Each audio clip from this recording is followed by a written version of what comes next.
I'm sure most of you know me, but if you don't, I'm James Farrell. I'm 16 and a senior in high school.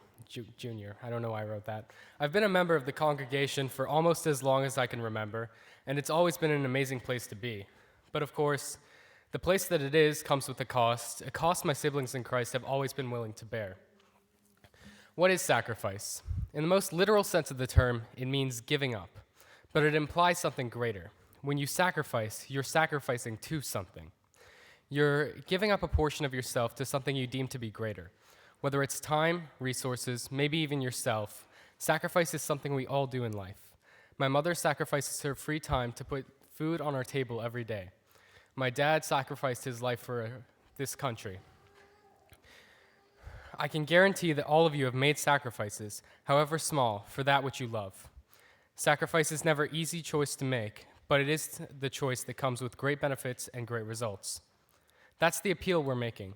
If we, as abiding presence, as the collective congregation, as the hands of God, wish to bring forth his plan, wish to live his love, then we must make sacrifice.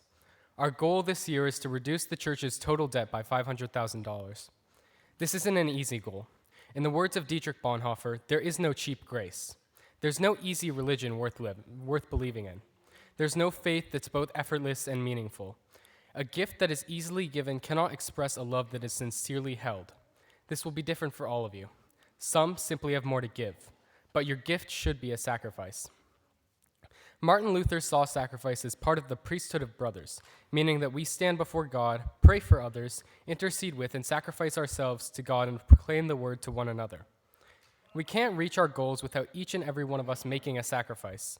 This congregation would not be where it is today without the sacrifices of its supporters. We have all sacrificed not only our time and resources, but also a space in our hearts. And I, of course, will join the congregation in sacrifice. I am prepared to give up 10% of my salary to church, a full tithe. Abiding presence means so much to me. Not only does the beating of God's love echo through each hall of the building, but the people here I consider to be my family. Not only do I love God, but I love my church, and this church has always been something worth sacrificing for.